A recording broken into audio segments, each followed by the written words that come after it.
नमस्कार विद्यार्थियों। कृदंत प्रकरण भाग 5। इस प्रकरण में आज हम तुमून प्रत्यय के बारे में जानेंगे। जो तुमून प्रत्यय है उसके विषय में वैयाकरणों ने लिखा है, तुमून नुवलौ क्रियायाम क्रियार्थायाम। नूल प्रत्यय के साथ ही इसका सूत्र बनाया गया है। तो नूल प्रत्यय चूँकि हमारे कोर्स में नहीं है और इसके बारे में हमने संक्षिप्त सा अध्ययन त्रिच प्रत्यय के साथ में पढ़ लिया है। तो तुमून प्रत्यय है वो क्रियायाम, उस क्रिया में लगता है जो क्रियार्थायाम, जो क्रियार्था क्रिया के जो उपपद में यानी समीप में उच्चरित होती है और भविष्यत काल की धातु मतलब भविष्यत काल का अर्थ देती है।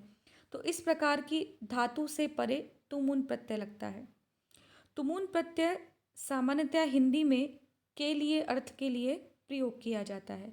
जहाँ हमको के लिए ऐसा अर्थ देना हो यानी चतुर्थी विभक्ति से संबंधित अर्थ जब देना हो तो वहाँ पर तुमून प्रत्यय का प्रयोग किया जाता है।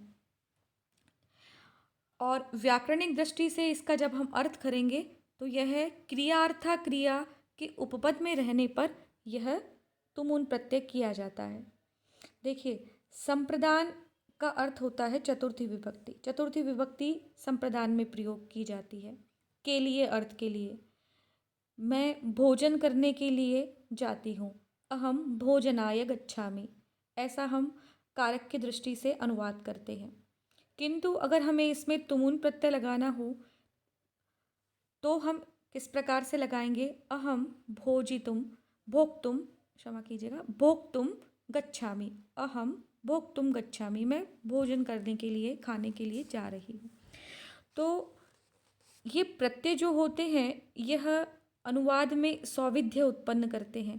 अगर किसी शब्द की विभक्ति नहीं याद है तो हम वहाँ पर इन प्रत्ययों के प्रयोग से अनुवाद सटीक और सरल बना सकते हैं। अब तुमून प्रत्यय में क्या शेष रहता है? तो जैसा कि मैंने प्रयोग करके बताया आपको, भोक्तुम, तो तुम शेष रहा, तो नकार की इत संज्ञा होकर तुम ही शेष रहता है। और सबसे खास बात है इसकी कि तुमून प्रत्यय से जो शब्द बनते हैं वो कैसे होते हैं? वे अव्यय होते हैं। और क्योंकि आप जानते हो कि अव्यय जो होता है उसके रूप नहीं चलते हैं। जैसे हमने अभी तक जो पढ़े थे तव्य के रूप पढ़े थे, अथवा हमने अक्तव प्रत्यय या कत्वतु प्रत्यय पढ़ा हमने, उनके सभी के रूप सातों विभक्तियों में चले थे। तो वहाँ पर विशेषण के हिसाब से उनका विशेष्य भी परिवर्तित करना पड़ता था हमको। तो विशेष्य के हिसाब से हमें विशेषण परिवर्तित करना पड़ता था। अब यहाँ पर वैसा कुछ भी नहीं है। हमको जैसा रूप एक बार मिलेगा वैसा ही प्रयोग पूरे वाक्यों में या किसी भी वाक्य में आपको प्रयोग करना है, वैसा ही रूप रखना पड़ेगा। क्योंकि अव्यय क्या होते हैं?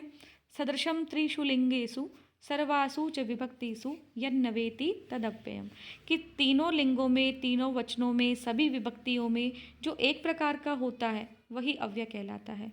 तो तुमून प्रत्यय से जो शब्द बनेगा वह अव्यय की भांति प्रयोग किया जाएगा। अब एक बार समझ लेते हैं कि क्रियार्था क्रिया क्या होती है।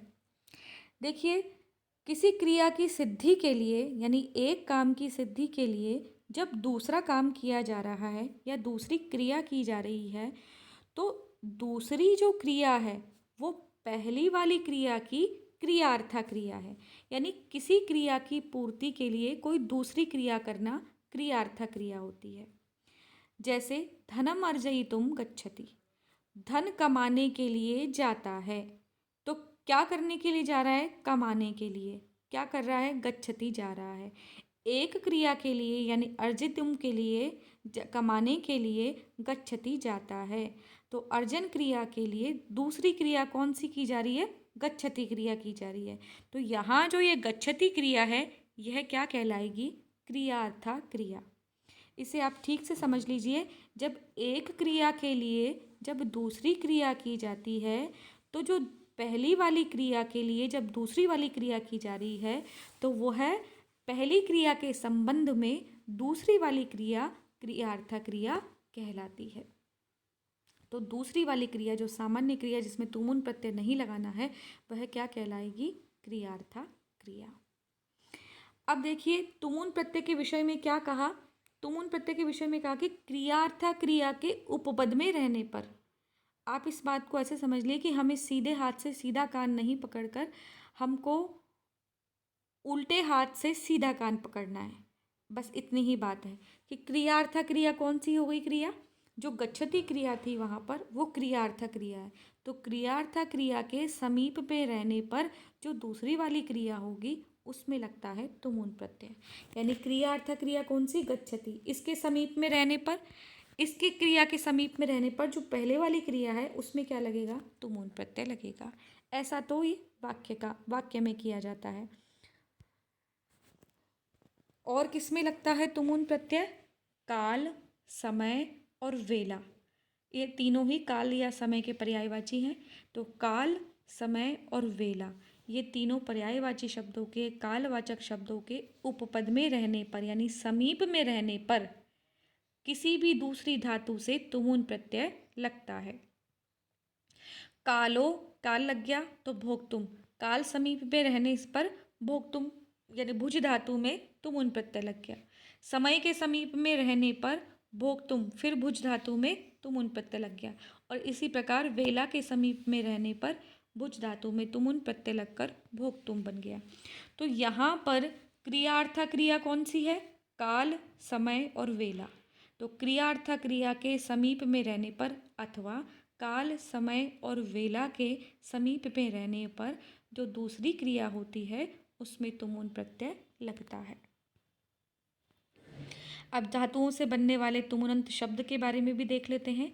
अध धातु से लगता है तुमुन प्रत्यय, तो शब्द बनता है अत्तुम यानी खाने के लिए।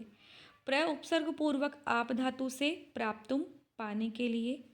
अधि उपसर्ग पूर्वक इंग अध्ययनई धातु से अध्ययितुम पढ़ने के लिए। ईह धातु से इहितुम चेष्टा करने के लिए। कथ धातु से कथयितुम कहने के लिए।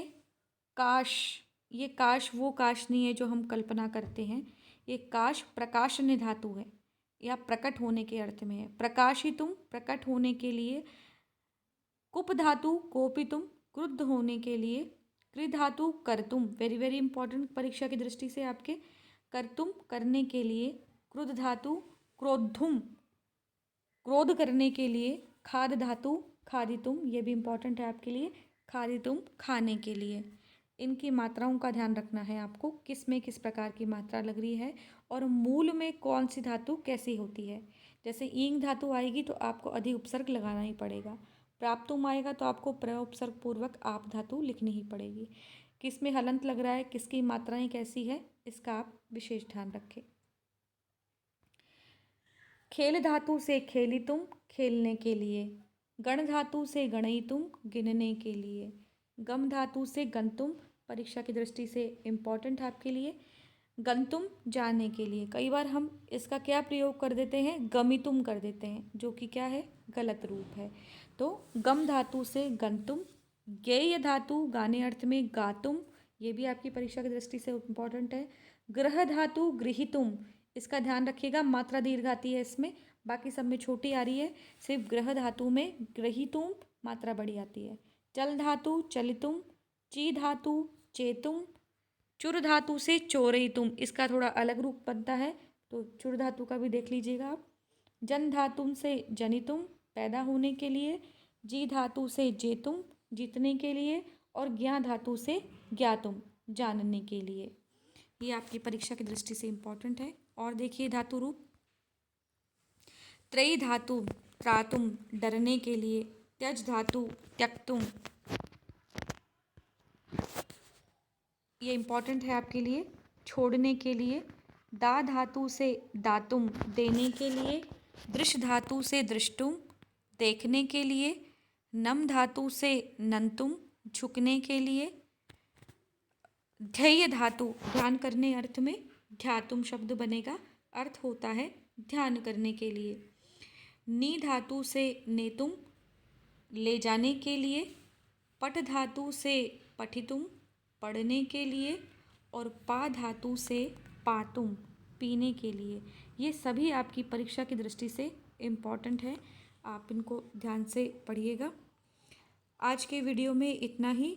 अगले वीडियो में हम नए प्रत्यय के साथ फिर से मिलेंगे। धन्यवाद।